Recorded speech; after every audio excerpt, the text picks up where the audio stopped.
नमस्ते। Integral as limit of the sum और इसके पहले सम पार्टिकुलर इंटीग्रल कोविड-19 के कारण 2020 और 21 के सिलेबस से बोर्ड ने डिलीट कर दिया है। तो उसके बाद हम जो देखेंगे fundamental theorem of calculus. So before seeing the fundamental theorem of calculus, first now let us see what is the area function. तो सबसे पहले हम देखते हैं कि एरिया फंक्शंस क्या होता है।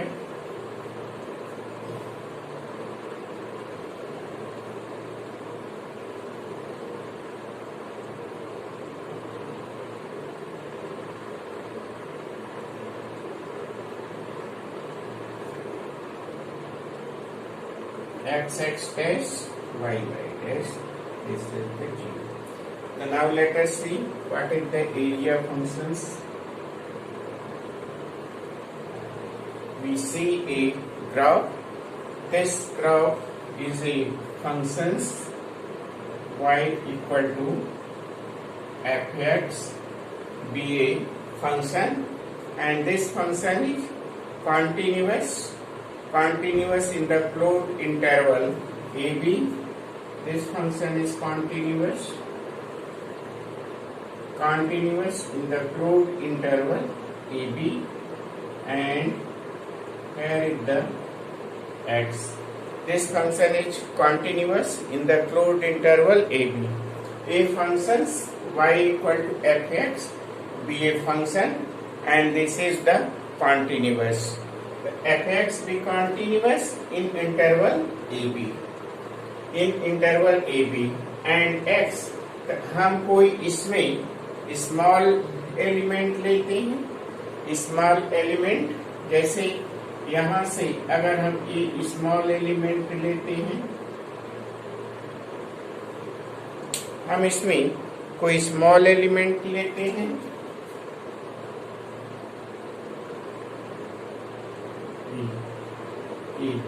जिसको हम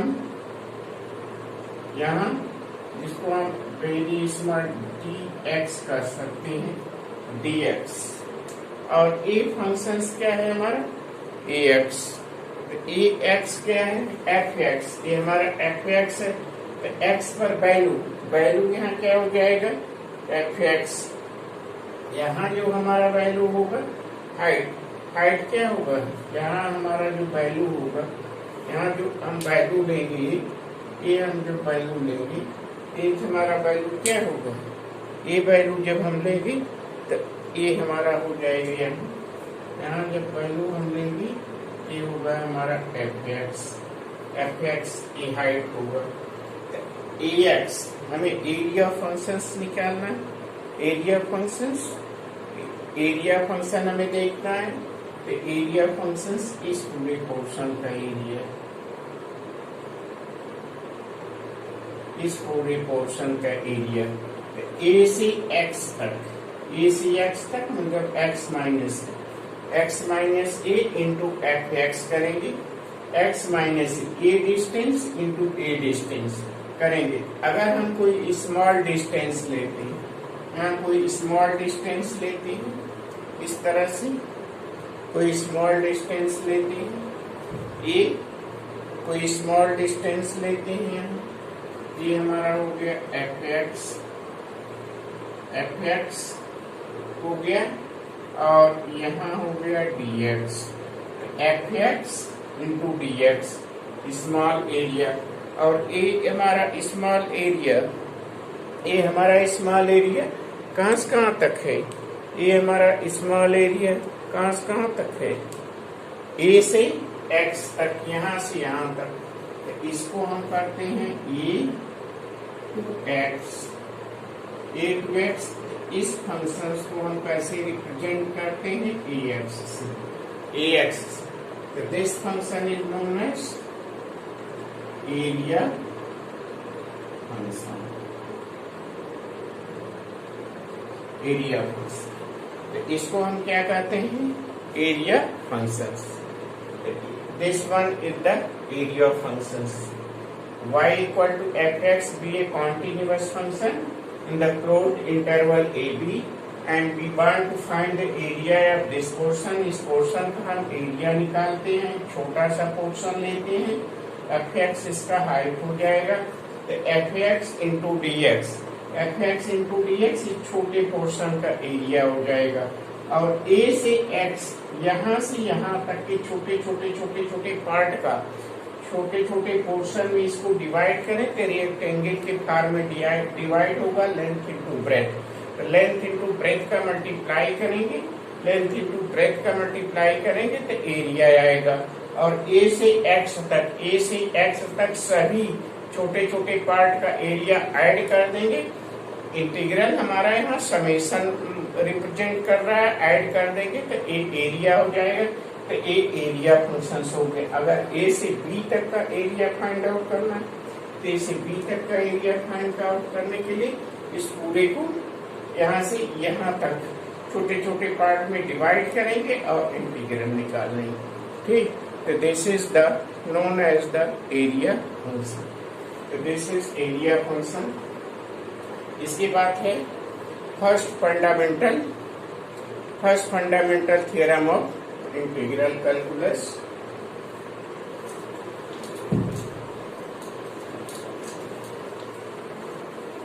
This is the area function. First fundamental theorem of integral calculus.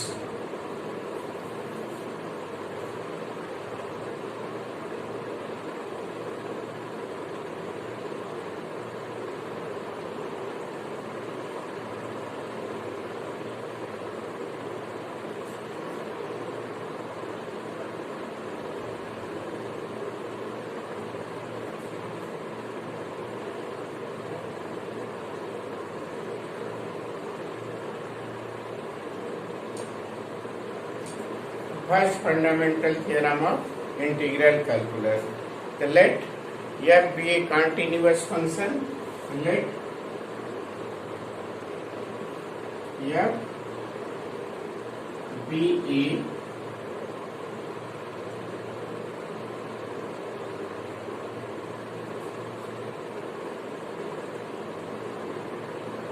include interval AB. Let f be a continuous function include interval AB. Let f be a continuous function include interval AB and x be a let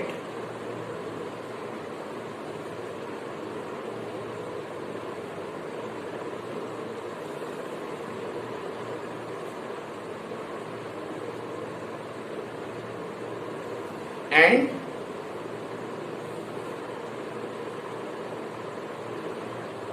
ax be area, ax be area function, ax be area function, ax be area function, then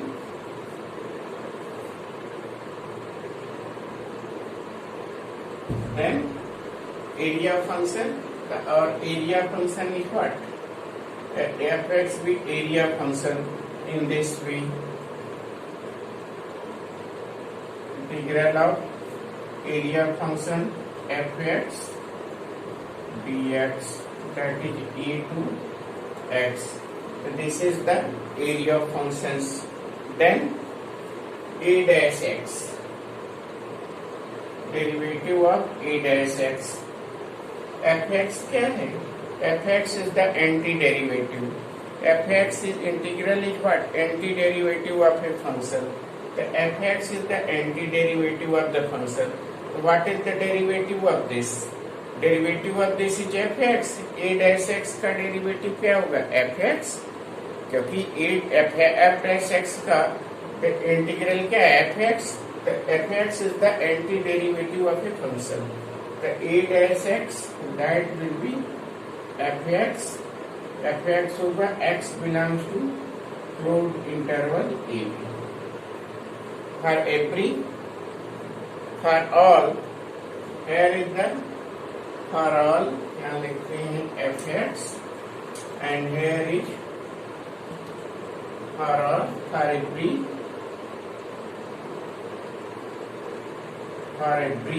that is for every x belongs to AB.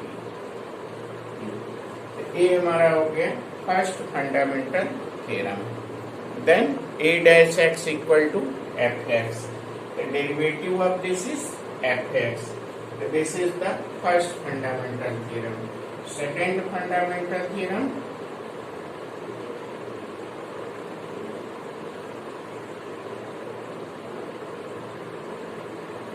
Second fundamental theorem.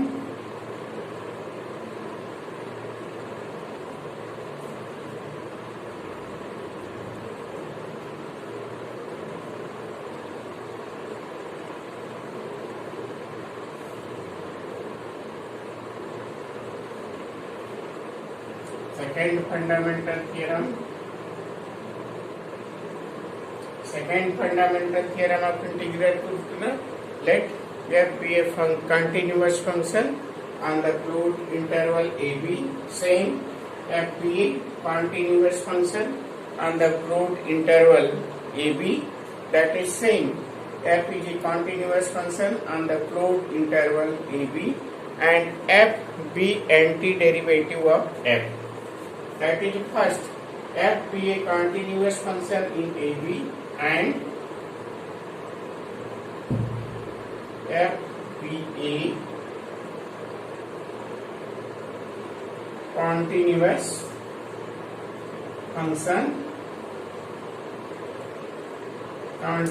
function in closed interval AB, and f be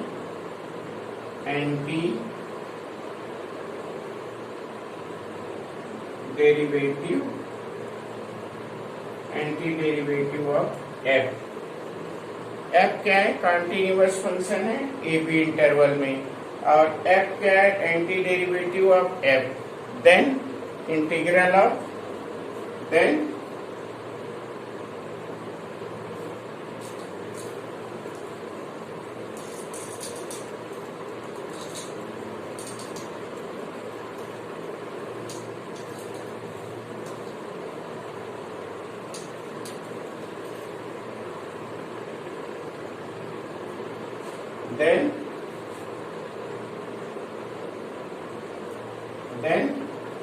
integral of what? Integral of a to b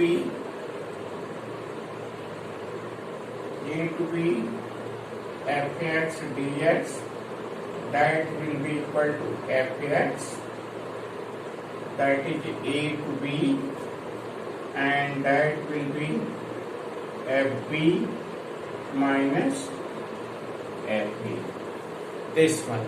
तो इस तरह से हम definite integral find out करते हैं. इस तरह से हम इंटीग्रल फाइंड आउट करते हैं. b is the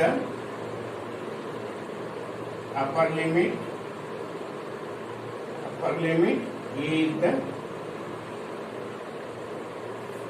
lower limit of the integral. तो इस तरह से हम इंटीग्रल फाइंड आउट करते हैं. ठीक. तो इसमें कुछ महत्वपूर्ण बात है. महत्वपूर्ण बात ये है जिसको हम बताते हैं. Note,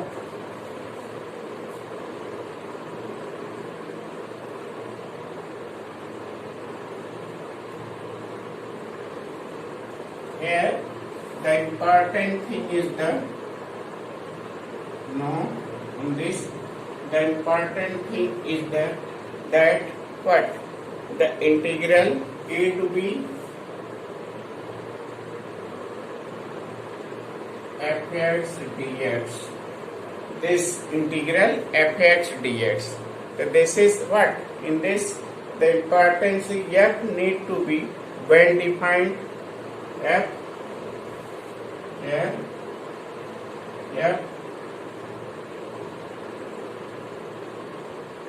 needs to be well defined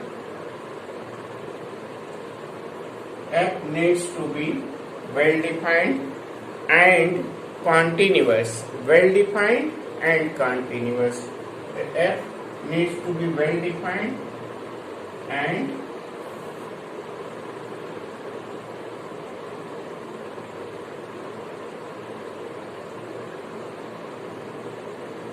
इसमें महत्वपूर्ण नोट ए है कि integral a to b fx dx में जो फंक्शन हमारा fx है इसको वेल डिफाइंड होना चाहिए। इसमें इस क्लोज्ड इंटरवल a और b के बीच में इस फंक्शंस को डिफाइंड होना चाहिए, वेल डिफाइंड होना चाहिए अच्छी तरह से। अगर एक फंक्शन डिफाइंड नहीं है तो हम वैल्यू नहीं फाइंड आउट कर सकते, एरिया नहीं फाइंड आउट सकते, डिफरेंट इंटीग्रल का वैल्यू नहीं फाइंड आउट कर सकती।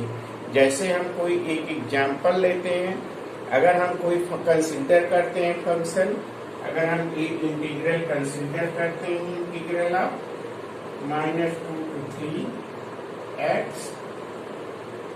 square -1 to the power 1/2 dx. So can you solve by the second fundamental theorem, by this fundamental theorem?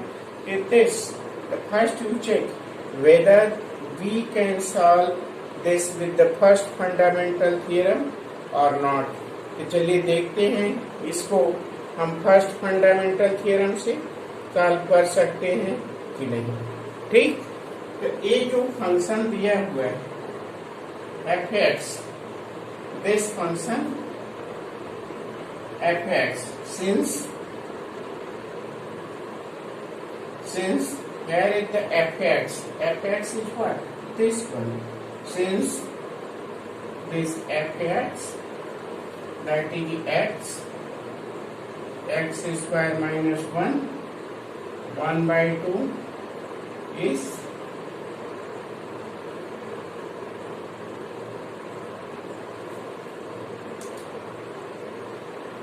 erroneous. This function is not correct. ये functions correct नहीं है, क्योंकि अगर हम चेक करें तो ये फंक्शंस डिफाइंड नहीं है। Since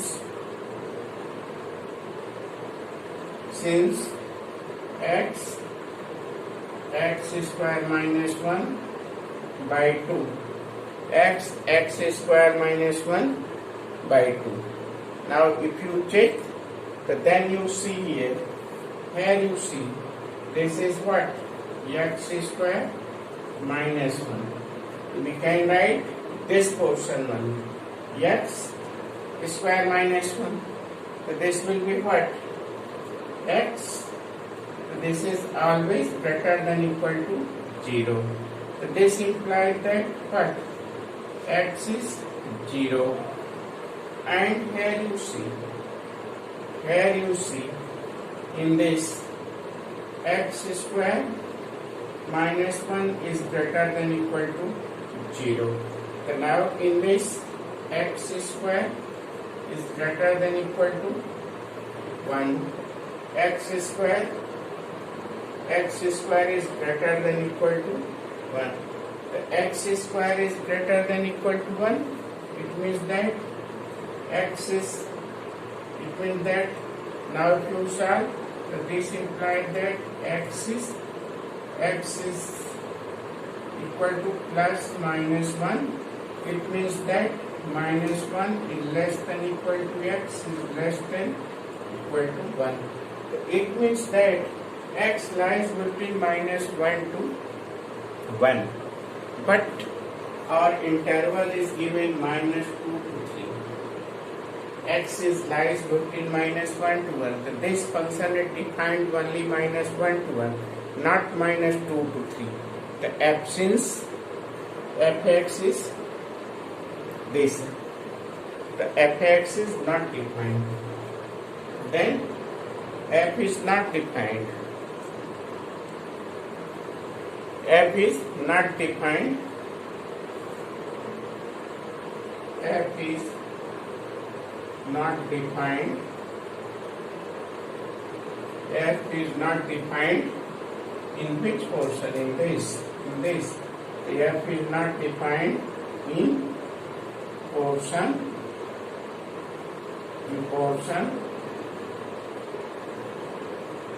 -1 से 1 के बीच में जब x होगा तो फंक्शन नहीं डिफाइन किएगा। और ये फंक्शन किसके बीच में दिया हुआ है? Of the closed interval f is not defined of the closed interval -2 to 3 -2 तो -2 and 3 -2 and 3 के बीच में -1 and 1 आता है। तो -1 और 1 के बीच में एक्सक्लूडिंग -1 and 1 के बीच में -2 and 3 के बीच में भी -1 and 1 आएगा, जिसमें कि फंक्शंस डिफाइंड नहीं है। तो इसलिए ऐसे फंक्शंस का हम इंटीग्रल फाइंड आउट नहीं कर सकते। ठीक, तो हमें ध्यान देना है, हम फंक्शंस का डेफिनेट इंटीग्रल तभी फाइंड आउट कर सकते हैं जब वो वेल डिफाइंड। तो now you note this, we can find, ये नहीं कि कोई भी दे दिया, कैसा भी अगर फंक्शंस दे दिया उसका डेफिनेट इंटीग्रल फाइंड आउट करिए। तो सबसे पहले अगर डेफिनेट इंटीग्रल नहीं आता है तो आप चेक कर सकते हैं, क्योंकि कभी कभी लोग दे देते हैं ऐसा क्वेश्चन कि जो सॉल्व नहीं होता है, वो कहते हैं कि आपको आता नहीं, तो आप निराश होते। निराश होने की बात नहीं, लेकिन आपके बुक में ऐसे फंक्शंस दिए गए हैं जिसका कि डेफिनेट इंटीग्रल फाइंड आउट हो, आप जानते रहिए। ठीक, अगर एक एरोनेशियस फंक्शन है, गलत फंक्शन है, तो हम उसका डेफिनेट इंटीग्रल नहीं फाइंड आउट कर सकते।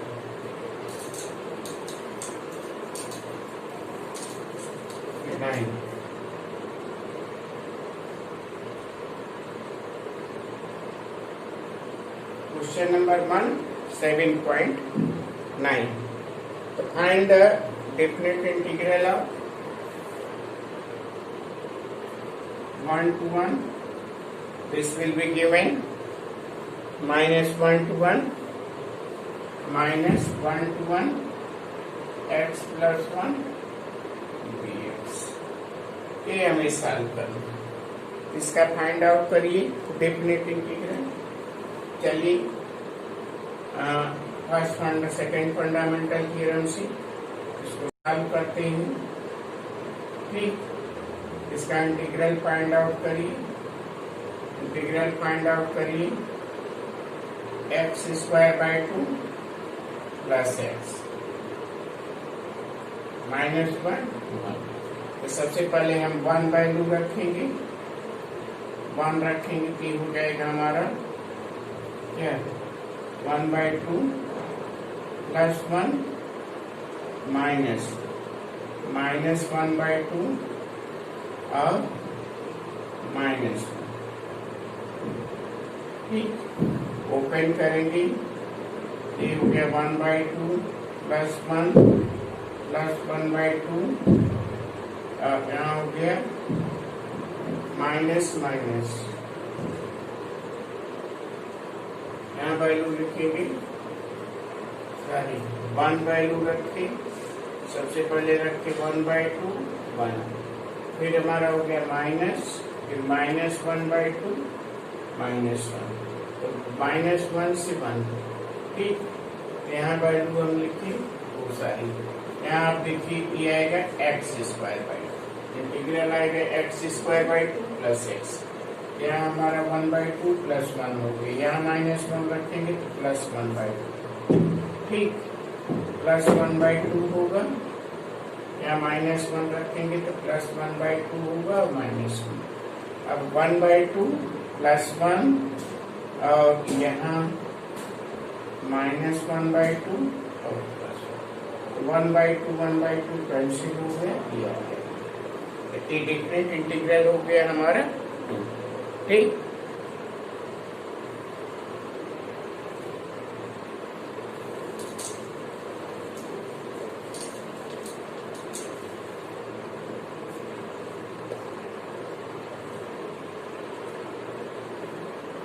Question number 4, integral of 0 to π/4 sin 2x integral of 0 to π/4 sin 2x। इसका फाइंड आउट करिए आप डेफिनेट इंटीग्रल। sin 2x का आप इंटीग्रेट करेंगे, क्या हो जाएगा cos 2x।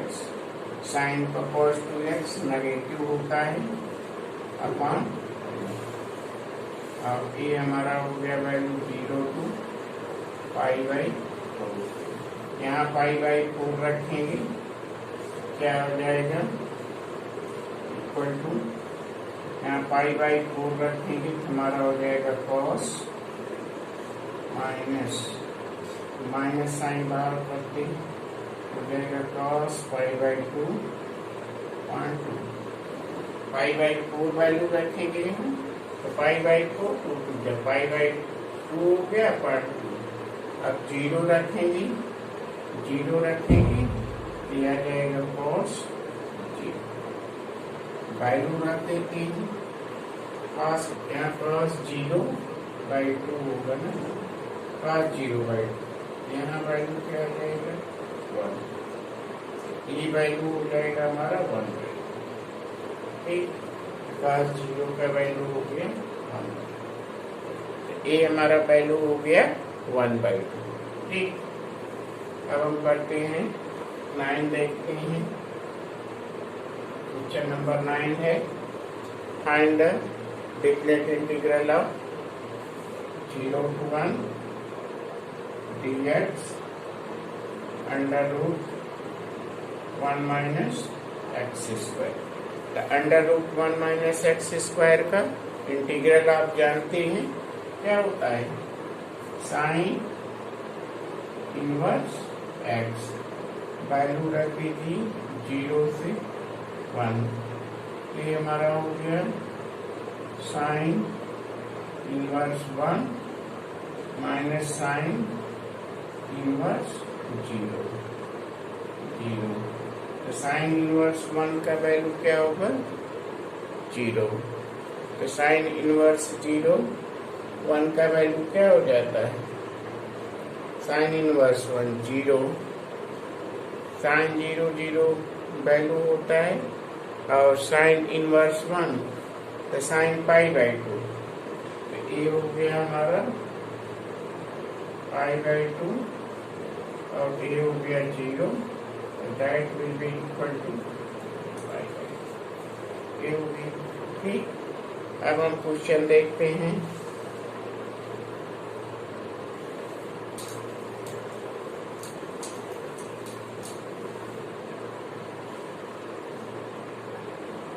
क्वेश्चन नंबर 14, इसमें है find the integral of 2x plus 3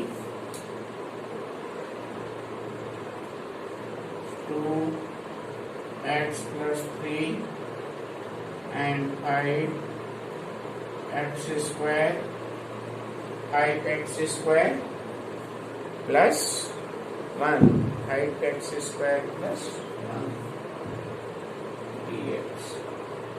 और लिमिट क्या दिया हुआ है इसके इंटीग्रल फाइंड आउट करने का 0 से 1। ठीक, सबसे पहले हम इसका इंटीग्रल फाइंड आउट करेंगे एज यूजुअल, जैसा कि हम इंटीग्रल फाइंड आउट करते हैं। तो सबसे पहले हम इंटीग्रल फाइंड आउट करते हैं, इसको स्प्लिट अप करते हैं। इसको हम लिख सकते हैं यहाँ इसको लिख सकते हैं 0 to 1 2x 5x square plus 1 dx plus यहाँ लिख सकते हैं integral of 3 5x square plus 1 dx 0 to 1। अब इसका हम सबसे पहले इंटीग्रल फाइंड आउट करते हैं, ये दो पार्ट में। एक यहाँ इंटीग्रल फाइंड आउट करते हैं तो 1/5 कॉमन ले लेते हैं, इसमें 1/5 कॉमन ले लेते हैं 1/5 5 टेक है इस कॉमन पूरे में ही कॉमन लेते हैं। ये हो गया 0 to 1, ये हो जाएगा हमारा 10x और यहाँ हो जाएगा 5x square plus 5x square plus dx। यहाँ ई कर सकते, यहाँ 1/5 कॉमन ली, 5 आ गया हमारा आउटसाइड और ये हमारा हो गया 0 to 1 और यहाँ हम 3 भी कर सकते हैं, ये हमारा 1 हो गया, यहाँ 5 बाहर आ गया तो x स्क्वायर हो गया, यहाँ 1 लिख सकते हैं 1√5 होल स्क्वायर dx। इस तरह से कर सकते। अब इसमें देखिए 5x square plus 1, 5x square plus 1 को हम t भी ले सकते हैं, 5x स्क्वायर प्लस 1 को t ले सकते हैं और ये लिमिट भी चेंज कर सकते हैं। Now let t equal to 5x square plus 1, यह हमारा dt हो जाएगा 10x dx। dt क्या हो जाएगा 10x dx, ये हो गया dt, dt हो जाएगा 10x dx dt और 5x स्क्वायर t और हमारा लिमिट क्या हो जाएगा। यहाँ देखिए अगर x हमारा है 0, यहाँ x 0 है तो t क्या हो जाएगा हमारा 1 और दूसरा लिमिट क्या है, x हमारा क्या है 1 तो t कितना हो जाएगा, t कितना हो जाएगा 6। अगर हम t के फॉर्म में चेंज करेंगे तो 1 to 6 लिमिट हम लिखेंगे 1 to 6, यहाँ हम चेंज कर सकते हैं 1 5 इंटीग्रल ऑफ। अब यहाँ लिमिट देखिए, लिमिट भी स्टार्ट में चेंज होगा, जब वेरिएबल चेंज करेंगे तो लिमिट भी चेंज करेंगे। तो लिमिट यहाँ 1 हो गया हमारा और यहाँ 6 हो गया और ये हमारा हो गया dt और ये हो गया t प्लस 3 हो गया। इसका इंटीग्रल हम कर सकते हैं तो 1/e, तो 1/e क्या हो जाएगा, यहाँ √5 होगा 1/e टाइम इनवर्स, तो टाइम इनवर्स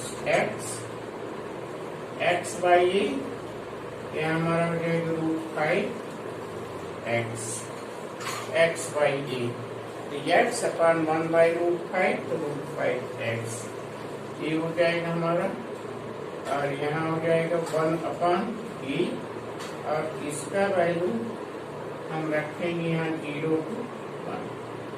ठीक, एक इंटीग्रल हो गया और इसका इंटीग्रल हम करेंगे ये हमारा हो जाएगा 1/5 इंटीग्रल ऑफ, ये क्या हो जाएगा log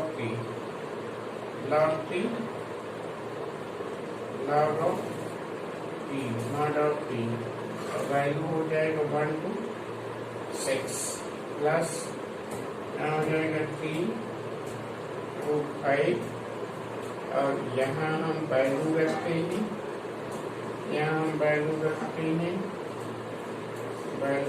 हैं यहाँ tan इनवर्स 1 रखेंगे तो जाएगा tan इनवर्स √5 और 0 रखेंगे यहाँ तो वैल्यू हो जाएगा 0। ठीक, अब यहाँ हम वैल्यू रखते हैं, इधर हम वैल्यू रखते हैं इधर। अब यहाँ हमारा हो गया 1/5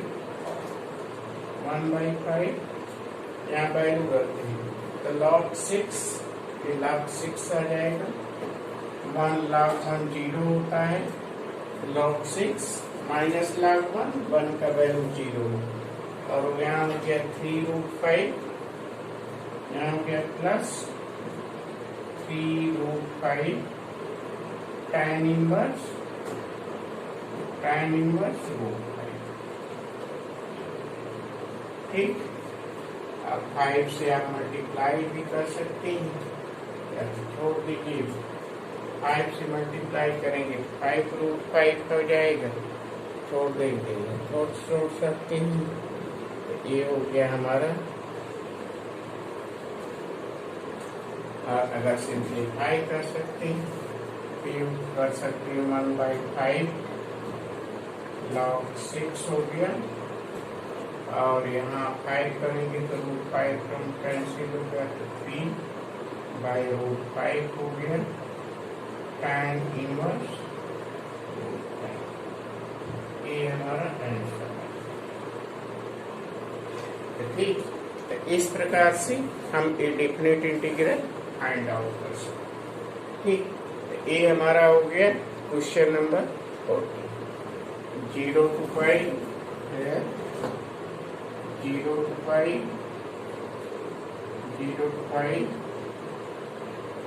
find the integral of 0 to pi sin square x/2 minus cos square x/2 dx। Minus common लेते हैं, ये हमारा हो गया 0 to pi cos square x/2 sin square x/2 dx। अब इसको हम रिड्यूस कर सकते हैं, ये हमारा हो गया 0 to pi cos x dx। cos x dx, cos square x/2 minus sin square x/2, that is the cos x।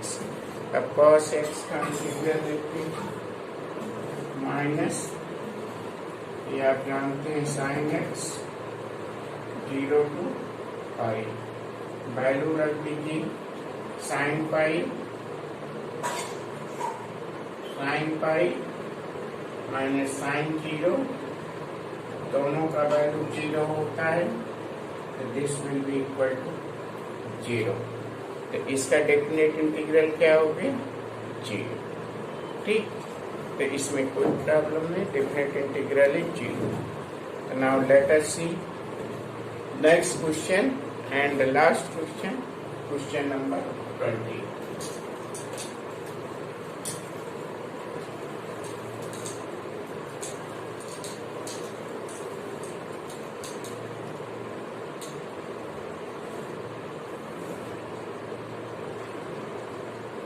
Question number 20. Find the integral of xt to the power x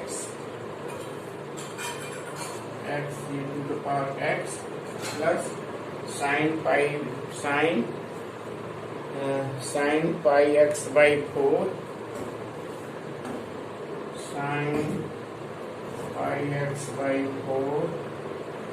This one limit is given what 0 to 1, limit is given 0 to 1 dx।